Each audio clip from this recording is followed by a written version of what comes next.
नमस्कार, आदाब, सत श्री अकाल। स्वागत है आप सभी का आपके अपने YouTube चैनल पर। यूपी पुलिस कांस्टेबल एग्जाम के लिए जीके जीएस के बहुत ही महत्वपूर्ण क्वेश्चन। ये क्वेश्चन आपके किसी न किसी एग्जाम में क्वेश्चन पूछे गए, उन सारी चीज़ों को डिटेल एनालिसिस के साथ डिस्कस करेंगे। अगर आप यूपी पुलिस कांस्टेबल के अलावा एसएससी जीडी, आरओ, पेट, लेखपाल, बिहार शिक्षक भर्ती परीक्षा या किसी भी एग्जाम की तैयारी कर रहे हैं और आपके एग्जाम में जीके जीएस से क्वेश्चन आते हैं, तो जीके जीएस के रिवीजन के लिए क्लास आप सबकी बहुत ही बेस्ट होगी। इसमें क्या होगा, हम कम टाइम में रिवीजन करेंगे, एक टॉपिक आया उससे जुड़े सारे इंपॉर्टेंट पॉइंट को डिस्कस कर लेंगे। तो चलिए अपनी क्लास को स्टार्ट करते हैं एक मोटिवेशनल कोट के साथ। रख हौसला और मंजर भी आएगा, प्यासे के पास चलकर समंदर भी आएगा, मंजिल भी मिलेगी और मिलने का मजा भी आएगा। इसकी पीडीएफ मैं आपको टेलीग्राम चैनल पे दे दूंगी, जिसकी लिंक मैंने डिस्क्रिप्शन बॉक्स में डाल दी है। अगर आप चैनल में पहली बार आए तो चैनल को सब्सक्राइब कर लीजिएगा, बेल आइकन को प्रेस कर लीजिएगा। एक क्वेश्चन आया था कि ऊर्जा संरक्षण दिवस कब मनाते हैं, तो कुछ और दिवस के बारे में पढ़ लेते हैं, क्योंकि जो बेसिक दिवस होते हैं हम सबको याद होते हैं। लेकिन एक क्वेश्चन पूछा गया था अभी आपके सीएसएल के एग्जाम में, ऊर्जा संरक्षण दिवस हम 14 दिसंबर को मनाते हैं। उपभोक्ता अधिकार दिवस कब मनाते हैं? 24 सितंबर को उपभोक्ता अधिकार दिवस के रूप में मनाते हैं। सद्भावना दिवस कब मनाते हैं? 15 अगस्त को। 15 अगस्त को हम सद्भावना दिवस के रूप में मनाते हैं। अगर ये 3 दिवस, तो कुछ और दिवस के बारे में भी देख लेते हैं। 9 जनवरी को हम प्रवासी भारतीय दिवस के रूप में मनाते हैं। 9 जनवरी 1915 को महात्मा गांधी भारत वापस लौटे थे, इसीलिए 9 जनवरी को हम प्रवासी भारतीय दिवस के रूप में मनाते हैं। 10 जनवरी को विश्व हिंदी दिवस के रूप में मनाते हैं। 12 जनवरी को राष्ट्रीय युवा दिवस के रूप में मनाते हैं। 15 जनवरी को थल सेना दिवस के रूप में मनाते हैं। 25 जनवरी को भारतीय पर्यटन दिवस, इसके साथ साथ 25 जनवरी को राष्ट्रीय मतदाता दिवस के रूप में मनाते हैं, क्योंकि 25 जनवरी 1950 को क्या हुआ था, आपका निर्वाचन आयोग की स्थापना हुई थी। अच्छा, निर्वाचन आयोग आया है, तो निर्वाचन आयोग से जुड़ी कुछ इंपॉर्टेंट चीज़ों को हम डिस्कस कर लेते हैं। सबसे पहले निर्वाचन आयोग की स्थापना कब हुई थी? 25 जनवरी 1950 को निर्वाचन आयोग की स्थापना हुई थी। निर्वाचन आयोग के पहले अध्यक्ष बने थे सुकुमार सेन। निर्वाचन आयोग की पहली महिला अध्यक्ष बनी थी रमा देवी। निर्वाचन आयोग के वर्तमान में निर्वाचन आयुक्त कौन है? राजीव कुमार जी। निर्वाचन आयुक्त की नियुक्ति कौन करते हैं? राष्ट्रपति करते हैं। निर्वाचन आयोग कैसी संस्था है? तो निर्वाचन आयोग आपकी संवैधानिक संस्था है।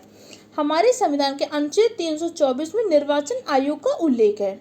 243 के में राज्य निर्वाचन आयोग का उल्लेख है।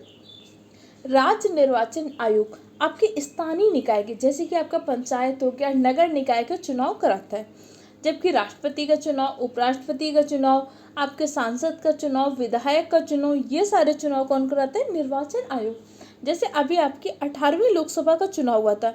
18वीं लोकसभा का चुनाव 7 चरणों में संपन्न हुआ, तो 18वीं लोकसभा के चुनाव को किसने कराया? निर्वाचन आयोग ने कराया। आचार संहिता का निर्धारण कौन करता है? निर्वाचन आयोग करती है। अच्छा, ये बताइए 18वीं लोकसभा में कितनी सीटों पर चुनाव हुआ है? 18वीं लोकसभा में 543 सीटों पर निर्वाचन हुआ है, और मतदान कितने पर हुआ है? 542 सीटों पर मतदान हुआ है, क्योंकि सूरत सीट से क्या हुआ? मुकेश दलाल जी निर्विरोध रूप से निर्वाचित हुए, ध्यान रखिएगा। अच्छा, 17वीं लोकसभा के अध्यक्ष कौन थे? 17वीं लोकसभा के अध्यक्ष थे ओम बिरला जी। 18वीं लोकसभा के अध्यक्ष कौन बनेंगे? अभी कंफर्म नहीं है, शायद लोकसभा अध्यक्ष के लिए इस बार चुनाव होगा।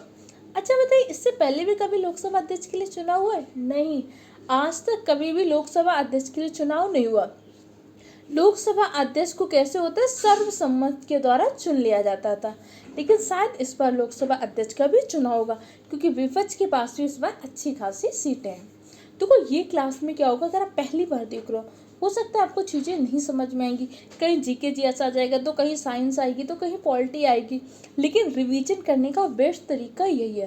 पहली बार आप क्लासेस देखोगे तो हो सकता है आपको लगेगा नहीं समझ में आ रहा है, लेकिन आप 10 क्लासेस देख लीजिए, आपको सारी चीज़ें समझ में आएंगी। तो हम डिस्कस किसके बारे में कर रहे थे? हम डिस्कस कर रहे थे महत्वपूर्ण दिवस के बारे में। महत्वपूर्ण दिवस में हम और देख लेते हैं। भाई 26 जनवरी को हम क्या मनाते हैं? 26 जनवरी को हम गणतंत्र दिवस के रूप में मनाते हैं, क्योंकि 26 जनवरी 1950 को ये हमारा क्या हुआ था? संविधान लागू हुआ था। भारत क्या देश घोषित किया गया था? गणतंत्र। गणतंत्र का मतलब क्या होता है? गणतंत्र का मतलब होता है हमारा संवैधानिक प्रमुख का जो पद होगा वंशानुगत ना होकर कैसा होगा? निर्वाचित होगा। अच्छा, 26 नवंबर 1949 को कुछ हुआ था क्या? बिल्कुल, 26 नवंबर 1949 को हमने अपने संविधान का अंगीकरण किया था और 16 अनुच्छेद को लागू कर दिया था। 16 अनुच्छेद लागू किए गए, इस बात को उल्लेख कहाँ पे? हमारे संविधान के अनुच्छेद 395 में किया गया है।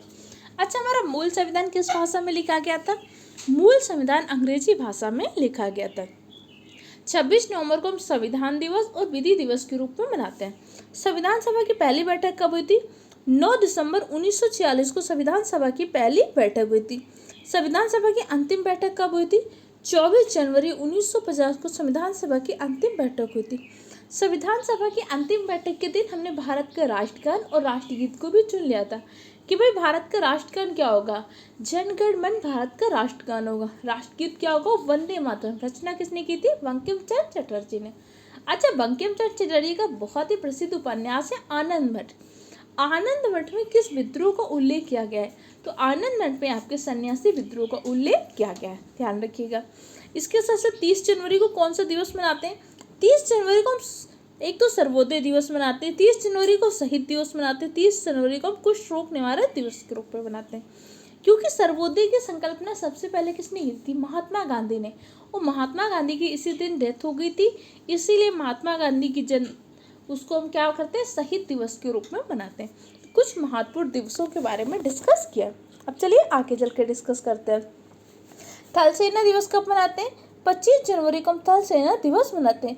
तीनों सेनाओं का सर्वोच्च कमांडर कौन होता है? राष्ट्रपति। राष्ट्रपति आपके तीनों सेनाओं का सर्वोच्च कमांडर होता है। एयरफोर्स दिवस कब मनाते हैं? 8 अक्टूबर को एयरफोर्स दिवस के रूप में मनाते हैं।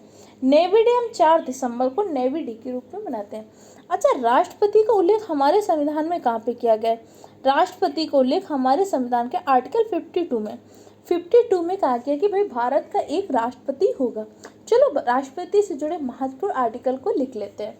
देखो, अगर आपको नहीं लिख पा रहे हो वीडियो को स्टॉप करिएगा, लेकिन सारे पॉइंट को लिखिएगा, या तो इस पीडीएफ को मल्टीपल टाइम पढ़िएगा, वीडियो को मल्टीपल टाइम सुनिएगा, जो करना है करिए। लेकिन जितनी इन्फॉर्मेशन आज के वीडियो में दी जा रही इतनी आपको तैयार होनी चाहिए। अगर सच में आपका सपना है वर्दी, सच में आपको अपने कंधों पर सितारे सजाने हैं, तो उसके लिए मेहनत करनी पड़ेगी। देखो, फॉर्म तो कितने पड़े हैं? 50 लाख फॉर्म पड़े हैं। वैकेंसी कितनी? 60,000 है। सिलेक्शन सिर्फ 60,000 का होगा। उसमें समझो 49 लाख बच्चे बाहर होंगे। तब आपको डिसाइड करना आपको इन 49 लाख की कैटेगरी में आना है कि आपको इस 50,000 की कैटेगरी में आना है। अगर आपको इस कैटेगरी में आना है तो आपको लोगों से अलग करना पड़ेगा, लोगों से अलग मेहनत करनी पड़ेगी। नॉर्मली हिस्ट्री बहुत लोग पढ़ रहे होंगे, नॉर्मल पॉलिटी बहुत पढ़ रहे होंगे, लेकिन आपको सबको मिलाकर भी रिवीजन करना होगा। आपको प्रीवियस ईयर देखना होगा, क्वेश्चन पेपर का पैटर्न समझना होगा। तो ये सब मेहनत ना करनी पड़े, इसलिए मैंने आपको पीडीएफ बना के दी है। और आपके ऑफलाइन क्लास में जो आपकी क्लासेस चल रही उन सारी क्लासेस को करिए। इसके साथ साथ आप सबके नोट्स तैयार हो रहे हैं, ऑफलाइन भी मिलेंगे, ऑनलाइन भी मिलेंगे, और नोट्स आपके पेड रहेंगे। तो अगर आप में से किसी को लेना हो तो आप कमेंट सेक्शन द्वारा पूछ सकते हैं। बहुत जल्द आपके उन नोट्स से समझिए जीके जीएस के सारे पॉइंट आपको मिल जाएंगे। पेड नोट्स की बहुत ही नॉमिनल फीस रहेगी, आप आसानी से ले सकते हैं। आगे देखते हैं। भाई नेवी डे कब मनाते हैं? 4 दिसंबर को हम नेवी डे के रूप में मनाते हैं। अच्छा, 2 बुक इस टाइम पे बहुत चर्चा में चल रही थी, जैसे इन कस्टडी आपकी अनीता देसाई जी की बुक है। सी ऑफ पॉम्पीज ये अमिताभ घोष की किताब है। द आर्गुमेटिव इंडियन अमर सेन की बुक है। अमर सेन पहले भारतीय जिन्हें अर्थशास्त्र का नोबेल मिला था। अच्छा, इसके साथ साथ अभी कुछ और किताबें हैं, जैसे मुंडोकोपनिषद किसकी? डॉक्टर कर सिंह की किताब है। इसके साथ साथ अब कुछ महत्वपूर्ण किताबों को अब देख लेते हैं, क्योंकि करंट की जितनी भी इंपॉर्टेंट किताबें थी उसको हम एक अलग वीडियो में डिस्कस कर चुके हैं। तो आज हम क्या करेंगे, आपकी एंशियंट हिस्ट्री की जो महत्वपूर्ण किताबें हैं उनको डिस्कस कर लेते हैं। अकबरनामा की रचना किसने की थी? अकबरनामा की रचना की थी आपके अबुल फजल ने। अष्टाध्यायी की रचना की थी पाणिनि ने। अष्टाध्यायी व्याकरण का पहला ग्रंथ है। इंडिका की रचना की थी मेगस्थनीज ने। मेगस्थनीज चंद्रगुप्त मौर्य के दरबार में आया था। चंद्रगुप्त मौर्य का प्रधानमंत्री कौन थे? चाणक्य थे। चाणक्य कुछ और नाम विष्णुगुप्त कौटिल्य नाम का उल्लेख मिलता है। अच्छा, चाणक्य एक बहुत ही प्रसिद्ध पुस्तक है अर्थशास्त्र, जिसमें से राजनीति विज्ञान का उल्लेख मिलता है। कामसूत्र किसकी पुस्तक है? कामसूत्र पुस्तक है आपकी वात्स्यायन की। राजतरंगिणी किसकी है? कल्लड़ की है। राजतरंगिणी में पहली बार जम्मू कश्मीर के इतिहास का उल्लेख मिलता है। स्पीड पोस्ट किसकी पुस्तक है? सोबा डे की पुस्तक है। आईनी अकबरी किसकी है? अबुल फजल की है। अबुल फजल अकबर के दरबार में रहते थे और अकबर के 9 रत्नों में से एक थे। डिवाइन लाइफ किसकी है? डिवाइन लाइफ आपकी शिवानंद जी की पुस्तक है। इंटरनल इंडिया किसकी है? इंटरनल इंडिया आपकी इंदिरा गांधी जी की है। माई ट्रूथ इंदिरा गांधी जी की है। माई एक्सपेरिमेंट विद ट्रूथ ये महात्मा गांधी की है। अगर सिर्फ माई ट्रूथ पूछेगा तो किसकी? इंदिरा गांधी जी की। अच्छा, आपको पता है इंदिरा गांधी जी पहली महिलाएं जिन्होंने बजट पेश किया था, क्योंकि जब इंदिरा गांधी जी प्रधानमंत्री थी तो उस टाइम पे इन्होंने वित्त मंत्रालय का अतिरिक्त कार्यभार संभाला हुआ था। भारत की पहली महिला पूर्णकालिक वित्त मंत्री कौन है? निर्मला सीतारमण जी। इस बार भी वित्त मंत्रालय किसको मिला है? निर्मला सीतारमण जी को। भारत की पहली महिला रक्षा मंत्री कौन है? निर्मला सीतारमण जी। मिलिंद पन्नू किसकी पुस्तक है? नागसेन की। शाहनामा किसकी है? फिरदौसी की। शाहनामा की रचना की थी आपके फिरदौसी ने। बाबरनामा की रचना स्वयं बाबर ने की थी। अर्थशास्त्र किसकी पुस्तक है? चाणक्य। चाणक्य किसके दरबार में रहते थे? चंद्रगुप्त मौर्य के दरबार में। चंद्रगुप्त मौर्य की सहायता से ही चंद्रगुप्त ने क्या किया था? मौर्य वंश की स्थापना की थी। हुमायूंनामा की रचना की थी गुलबदन बेगम ने। विनय पत्रिका किसकी है? तुलसीदास की। गीत गोविंद की रचना है जयदेव की। बुद्ध चरित्र की रचना किसने की थी? अश्वघोष ने। यंग इंडिया महात्मा गांधी की है। Malgudi days R.K. नारायण की है। काव्य मीमांसा किसकी है? राजशेखर जी की है। हर्षचरित किसकी है? बाण भट्ट की है। सप्ताह प्रकाश स्वामी दयानंद सरस्वती। वेदों की ओर लौटो नारा भी किसने दिया था? स्वामी दयानंद सरस्वती ने दिया था। इन्होंने कौन से समाज की स्थापना की थी? आर्य समाज की स्थापना की थी। शुद्धि आंदोलन भी दयानंद सरस्वती ने चलाया था। मेघदूत किसकी? कालिदास की। मुद्रा राक्षस विशाखदास की। हितोपदेश नारायण पंडित की। अंधविश्वास किसकी? अंधविश्वास आपके सागरिका घोष की। ये कुछ महत्वपूर्ण किताबें थी। तो आज की क्लास में हमने इन्हीं छोटे छोटे पॉइंटों के बारे में डिस्कस किया। ये सारे पॉइंट आपको एग्जाम में देखने को मिलते हैं। अगर आपने इससे पहले की इस सीरीज के वीडियो को नहीं देखा तो चैनल की प्लेलिस्ट में देख लीजिएगा। वीडियो कैसा लगा उसका फीडबैक कमेंट सेक्शन द्वारा दीजिएगा।